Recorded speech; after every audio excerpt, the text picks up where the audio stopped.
ನೋಡ್ರಿ ವಿದ್ಯಾರ್ಥಿಗಳೇ, ಲಕ್ಷ ಕೊಟ್ಟು ನೋಡ್ರಿ, ಚೆನ್ನಾಗಿ ಮಾಡ್ರಿ, ತಿಳ್ಕೊಂಡು ಮಾಡ್ರಿ. ಕಮಲಜ್ಜೀತನು 600 ರೂಪಾಯಿಗಳನ್ನು ಶೇಕಡಾ 8 ಬಡ್ಡಿಯ ದರದಂತೆ ಮಹೇಶನಿಂದ 1 ಜನವರಿ 1984ರಂದು ಸಾಲ ಪಡೆದನು.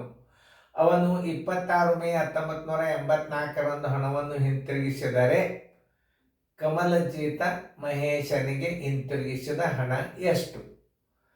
ಇದನ್ನ ಸರಿಯಾಗಿ ಅರ್ಥ ಮಾಡ್ಕೊಂಡು ಲೆಕ್ಕ ಮಾಡಬೇಕು. ಯಾಕಂತಂದ್ರೆ ನಿಮ್ಗೆ ಇಂಥ ಲೆಕ್ಕಗಳನ್ನು ಕಲ್ತ್ರಿ ಅಂತಂದ್ರೆ ನಿಮ್ಮ ನವೋದಯದಾಗ ಎಂಥ ಗಣಿತ ಬಿದ್ದರೂ ನೀವು ಈಸಿಯಾಗಿ ಮಾಡಿಬಿಡ್ತೀರಿ. ಬಿರಿ ಲೆಕ್ಕ ಕಲಿಬೇಕು ಯಾವಾಗಲಿ. ಭಾಳ ಬಿರಿ ಅದ ಇದು, ಹೆಂಗೆ ತಿಳ್ಕೊಂಡ್ರೆ ಭಾಳ ಸರಳ ಅದು. ಈಗ ಇದನ್ನ ನಾವು ದಿನಗಳನ್ನು ತಕ್ಕೋಬೇಕು. ಯಾಕಂತಂದ್ರೆ ಜನವರಿ 1 84 ಅಂದ್ರೆ ಇದು ಲೀಪ್ ಇಯರ್, ಅಂದ್ರೆ ಅಧಿಕ ವರ್ಷದ. ಅದಕ್ಕೆ ನಾವೇನು ಮಾಡಬೇಕು? ಜನವರಿ 1 ಜನವರಿ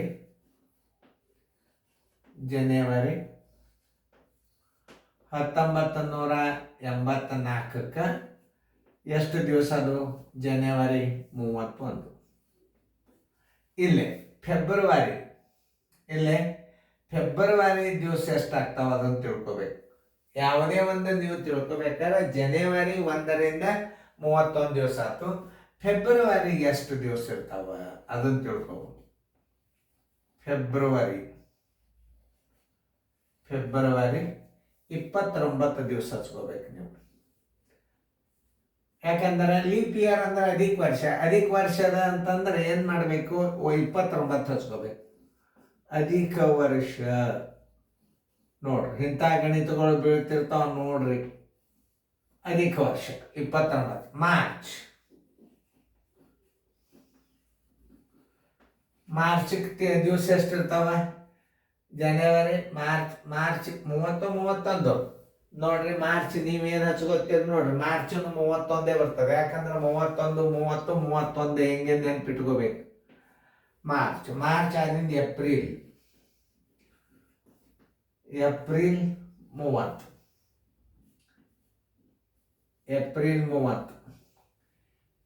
ಮೇ 26. ಏಪ್ರಿಲ್ ಆದಿಂದ ಮೇ ಎಷ್ಟು? 26 ದಿವಸ ಕೂಡಿಸ್ರೆ ಎಷ್ಟಾಗ್ತದೆ ನೋಡ್ರಿ. ಇವು ದಿವಸಗಳು ಎಷ್ಟಾದ್ರು ನೋಡ್ಕೊರಿ.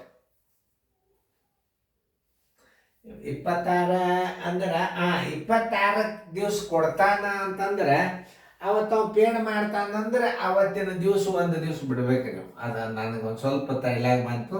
ಈಗ ನಾವು 26ನೇ ತಾರೀಕು ಬಂದಂದ್ರೆ ಅವ 25ನೇ ತಾರೀಕು ತನಕ ಲೆಕ್ಕ ತಗೋತಾನೆ. ಯಾಕಂದ್ರೆ 26ಕ್ಕೆ ಕೊಡ್ತಾನ ನಾವು ದುಡ್ಡ. ಹಿಂಗೆ ಅರ್ಥ ಮಾಡ್ಕೋಬೇಕು. 26ನೇ ತಾರೀಕಿನ ದಿವಸ ಅವ್ನು ಕೊಡ್ತಾನಂದ್ರೆ 25ನೇ ತಾರೀಕು 26ಕ್ಕೆ ಅಲ್ಲಿ ಹೋಗ್ಯಾನ ಅವನ ಮನೆಗೆ ಅಂದ್ರೆ 25ನೇ ತಾರೀಕು ತನಕ ಲೆಕ್ಕ ಮಾಡ್ಬೇಕು. ಯಾವುದು? 9 1 10 11 1 5 16 ಕೈಲ ಬಂತು 1 3 6 3 9 10 11 3 14 146 ದಿವಸ ಅವ ತಗೊಂಡಂಗ 146 ದಿನಗಳು ನೋಡ್ರಿ. ನಮಗೆ 26 ನಾವು ಯಾಕೆ ಹಿಡಿಲಿಲ್ಲ ಅಂದ್ರೆ ಅವ 26ನೇ ತಾರೀಕಿನ ದಿವಸ ಹಣ ಕೊಡ್ತಾನಂದ್ರೆ 25ನೇ ತಾರೀಕು ತನಕ ಅವ ಬಡ್ಡಿ ಕೌಂಟ್ ಮಾಡ್ತಾನೆ. ಅಂದ್ರೆ ಅವ ಎಷ್ಟು ದಿವಸ ಹಣ ಇಟ್ಕೊಂಡಂಗತ್ತು? 146 ದಿನ. ಈಗ ಹಿಂತಿರುಗಿಸ್ಬೇಕಾದ ಹಣ ಬರ್ಬೇಕಾದ್ರೆ ಮೊದಲ ಬಡ್ಡಿ ತಗೋಬೇಕು. ಬಡ್ಡಿ ಬರಾಬರಿ ಅಸಲು ಗುಂಡ್ಲೆ ಅವಧಿ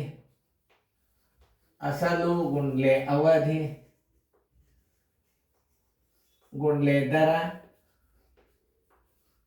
ಸರ್ವಾಸ್ ಬಾಗ್ಲೆ 100 ಗುಂಡ್ಲೆ 1 ಹಚ್ಚಬಾರ್ದಲ್ಲಿ 365 ಹಚ್ಚಬೇಕು. ಯಾಕಂದ್ರೆ ದಿಂದಾಗದ ಇದು, ಎದ್ರಾಗದ? ದಿಂದಾಗದ. ವಾಂಕಾಗ್ಯದ.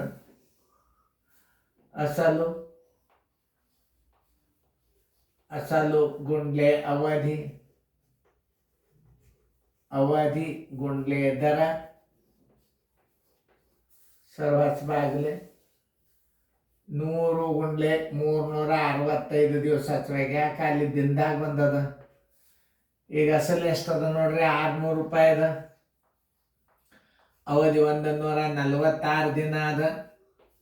ದರ ಎಷ್ಟದ? 8 ಅದ. ಸರ್ವಾಸ್ ಬಾಗ್ಲೆ 100 ಗುಂಡ್ಲೆ 365 ದಿವಸ ನೋಡ್ರಿ. ಇವೆರಡು ಸೊನ್ನೆವಾದು, ಇವೆರಡು ಸೊನ್ನೆವಾದು. ಆಮೇಲೆ ಇನ್ನೊಂದು 73 73 ಎರಡಲೆ 73 5 ನೋಡ್ರಿ ಬರ್ತದಲ್ಲ. 73 ಎರಡಲೆ 73 5 ನೋಡ್ರಿ. ಈಗ 6 ಎರಡಲೆ 12, 12 ಎಂಟ್ಲೆ 96, ಸರಾಸ್ ಬಾಗಿಲೆ 5,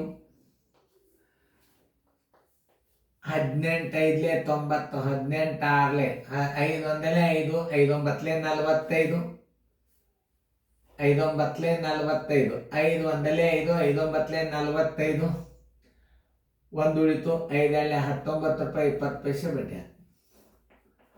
19 ರೂಪಾಯಿ 20 ರೂಪಾಯಿ ಬಡ್ಡಿ. ನೋಡ್ರಿ, ಇನ್ನೊಂದ್ಸಲ ನೀವು ಕರೆಕ್ಟಾಗಿ ಮಾಡಿ ನೋಡ್ರಿ, ಮತ್ತೆ ತಪ್ಪಾಗಬಾರ್ದು. ನೋಡ್ರಿ, ಇನ್ನೊಂದ್ಸಲ ಕರೆಕ್ಟಾಗಿ ನೋಡ್ರಿ. ಯಾವುದೇ ಒಂದು ಲೆಕ್ಕ ತಪ್ಪಿದ್ರೆ ಹೊಳ್ಳೆಲ್ಲ ಪೂರ್ತಿ ನಾವು ವಿಡಿಯೋನೇ ಪೂರ್ತಿ ಎಲ್ಲ ಬದಲು ಮಾಡಬೇಕಾಗ್ತದೆ. ಬರೋಬರಿ ಬಡ್ಡಿ ಬರೋಬರಿ. ಅಸಲು ಗುಂಡ್ಲೆ ಅವಧಿ ಗುಂಡ್ಲೆ ದರ ಸರಾಸರಿ ಮೇಲೆ 19. ಹಿಂತಿರುಗಿಸಬೇಕಾದ ಹಣ ಬರೋಬರಿ. ಮೊತ್ತ ಬರೋಬರಿ. ಅಸಲು ಪ್ಲಸ್ ಬಡ್ಡಿ, ಅಸಲು ಪ್ಲಸ್ ಬಡ್ಡಿ. ಅಸಲು ಎಷ್ಟದ? 600 ಅದ. ಬಿಂದು 00 ಪ್ಲಸ್ 19 ರೂಪಾಯಿ 20 ಪೈಸೆ ಅದ. ಬರೋಬರಿ 619 ರೂಪಾಯಿ 20 ಪೈಸೆ ಅವ ಹಿಂತಿರುಗಿಸಬೇಕಾದ ಹಣ. ಆನ್ಸರ್ ಈಸ್ ಈಕ್ವಲ್ ಟು 619.20 ರೂಪಾಯಿ. ನೋಡ್ರಿ, ಇಷ್ಟ ಲೆಕ್ಕ ತಿಳ್ಕೊಬೇಕಾದಂಥದ್ದು ನೀವು. ಅದಕ್ಕೆ ಒಂದೇ ಗಣಿತ ಹಾಕಿದ್ನ.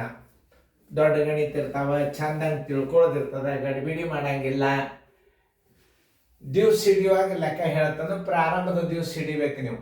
ಜನವರಿ ತಿಂಗಳದಾಗ 31 ದಿವಸ, 1ನೇ ತಾರೀಕಕ್ಕೆ ರೊಕ್ಕ ಒಯ್ದಾನಂದ್ರೆ ಅವತ್ತು ಹಿಡಿಬೇಕು ನಾವು.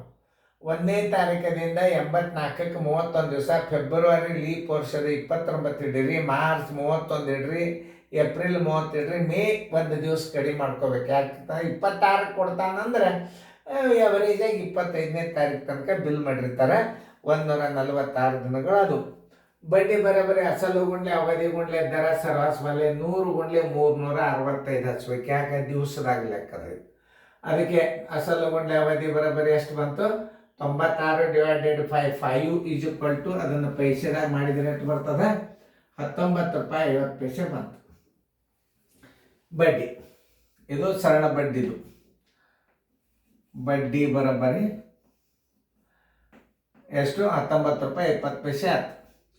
ಹಿಂತಿರುಗಿಸಬೇಕಾದ ಹಣ ಅಂದ್ರೆ ಅಸಲು ಪ್ಲಸ್ ಬಡ್ಡಿ. 600 ಪ್ಲಸ್ 19 20 ಬರೋಬರಿ 619 ರೂಪಾಯಿ 20 ಪೈಸೆ. ಹಿಂತಿರುಗಿಸಬೇಕಾದ ಹಣ 619.20 ರೂಪಾಯಿ. ನೋಡ್ರಿ, ಇಂಥ ಲೆಕ್ಕಗಳನ್ನು ಕಲ್ತ್ರೆ ಅಂದ್ರೆ ನಿಮಗೆ ಸರಳ ಬಡ್ಡಿ ಲೆಕ್ಕಗಳು ಯಾವ ಬಿರಿ ಆಗೋದಿಲ್ಲ. ಚೆನ್ನಾಗಿ ತಿಳ್ಕೊರಿ, ಚೆನ್ನಾಗಿ ಮಾಡ್ರಿ. ಇನ್ನೊಂದೆರಡು ಮಾದರಿ ಹಾಕ್ತದ ಮುಂದೆ. ದರ, ಬಡ್ಡಿ, ಅಸಲ ಮತ್ತು ಎಲ್ಲ ಕಂಡು ಹಿಡಿಯೋ ಲೆಕ್ಕಗಳು ಬರ್ತಾವೆ.